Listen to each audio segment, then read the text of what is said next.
그리고 지금 레미가 썽이 나 있어요. 왜냐면 제가 이거 보통 한 편 찍으면 밥을 주잖아요. 근데 지금 3편째 찍고 있잖아요. 기분이 안 좋아요. 안녕하세요.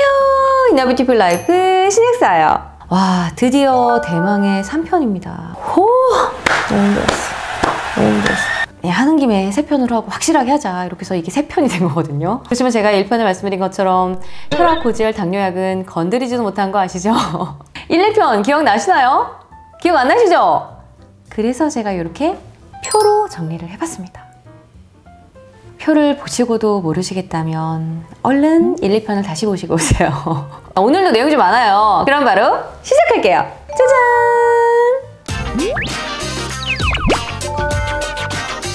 열 번째, 통풍약입니다.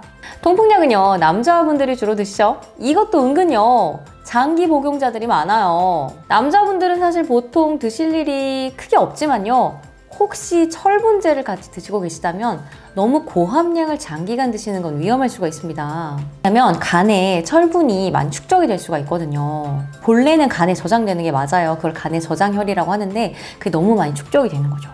또 아스피린을 함께 드신다면요, 아스피린에 들어있는 이 살리실산 성분의 작용이 커지면서 출혈의 위험이 또 커집니다. 따라서 통풍약을 드시는 분들은요, 머리 아프다고 아스피린 챙겨 드시지 마시고 다른 계열의 진통제를 드시는 걸 추천드려요. 11번째, 철분, 칼슘, 마그네슘. 얘들은요, 흡수 경로가 같아요.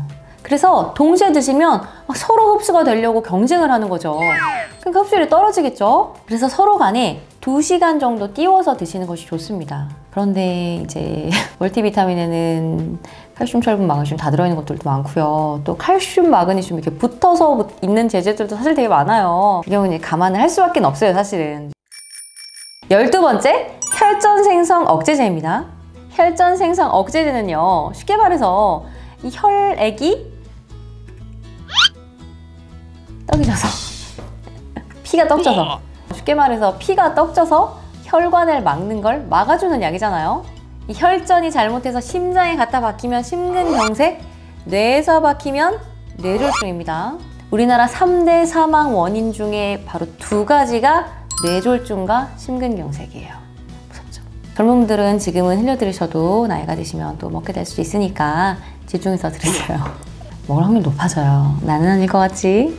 아무튼 이 제제들이요, 쉽게 말해서 피를 묽게 만들잖아요. 그래서 피를 묽게 만들 수도 있는 다른 약을 병행해서 드시면요, 출혈의 경향성이 높아질 수가 있어요. 인삼, 강황, 은행잎, 코엔자임 Q10, 오메가3 이런 것들이 해당이 됩니다. 이런 것들이 혈전 생성제를 드신다고 해서 절대로 금기는 아니에요. 같이 드셔도 상관없어요. 같이 처방이 되기도 하고요. 그래서 당장 끊으실 필요는 절대 없지만 유의는 하시는 게 좋겠죠? 예를 들어서 이유 없이 어디 부딪힌 데도 없는데 멍이 든다던가, 피가 잘 안 멈춘다던가, 가만히 있는데 그냥 코피가 난다던가, 이런 것들이 출혈의 경향성이 높아졌다는 의미예요. 그래서 이런 상황이 계속 발생될 때는 담당 의사와 꼭 상의를 하시는 게 좋습니다. 13번째, 단백질 보충제예요. 단백질 고함량 제제를 많이 먹으면요, 칼슘이 좀 빠져나갈 수가 있어요. 또 고단백질인 단백질 파우더를 장기간 드시게 되면요, 장에서 칼슘의 흡수를 또 방해할 수가 있습니다. 따라서 단백질 파우더를요, 매일같이 챙겨 드시는 분들은요, 이 칼슘이 자꾸 빠져나갈 수 있기 때문에 칼슘을 함께 챙겨 드시되 동시에 드시게 되면 칼슘 흡수가 떨어질 수 있다고 말씀을 드렸었죠. 그래서 시간차를 두고 드시는 게 좋습니다. 이때 칼슘 제제만 단독으로 드시면 결석의 위험이 높아질 수가 있어요. 따라서 마그네슘 또한 추가로 드시는 걸 권장드려요.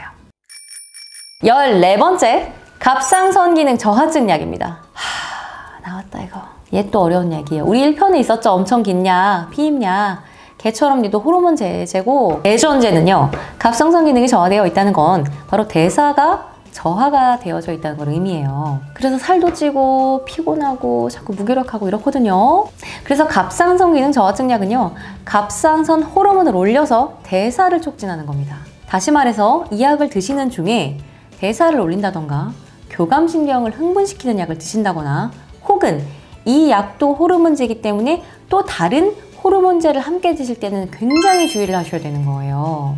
예를 들어 다이어트 처방약, 다이어트 한약 드시지 마세요. 뇌를 흥분시켜서 식욕 억제 효과를 주는 이런 식욕 억제제들이 있죠. 펜터민 같은 성분이 가장 대표적이고요. 절대로 병용 금지입니다. 심각한 독성이 발현될 수가 있어요. 아, 무서워. 또 다이어트 한약재에 들어있는 마황이라는 약재가 있어요. 이게 이제 에페드린이라는 성분이 들어가 있는데 우리 아까 배웠죠? 2편에 있었나요? 슈도에페드린이라고 비슷한 거예요. 이게 대사를 올려주기 때문에 대사를 촉진시키기 위해서 대부분 들어가거든요. 갑상선약이랑 같이 드시면요, 관부전의 위험이 올라가요.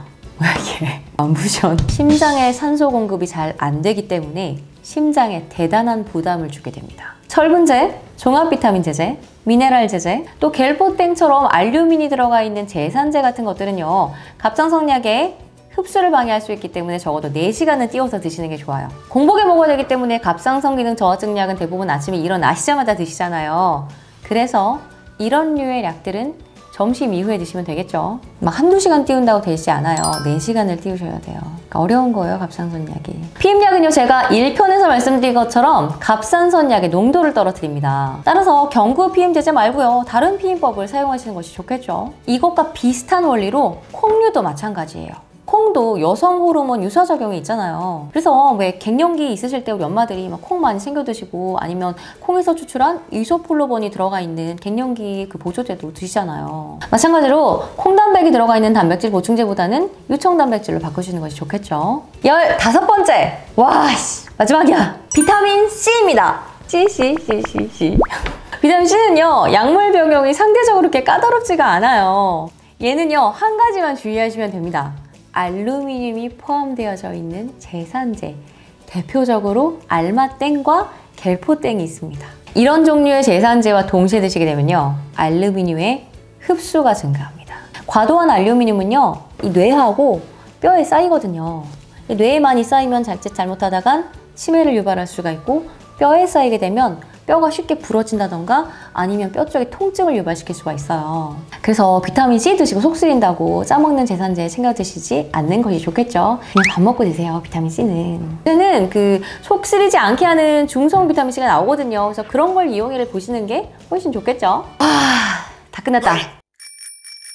아무튼요, 결론은 이걸 다 언제 다 외워요. 그리고 나 뭐 무슨 약 먹는다고 언제 또 오셔가지고 뭐 일일이 찾아보시겠어요. 그렇기 때문에 약은 약사에게. 이 한마디를 얘기하려고 3편을 썼냐. 오늘도 이너비티 프란 하루 되시고요. 그럼 안녕. 다음에 또 만나요. 레미 이제 진짜 밥 먹자. 밥 먹자. 어머 쟤네 안송 뭐지? 포기했나봐. 레미 밥 먹을까? 구독, 좋아요, 알림 설정까지.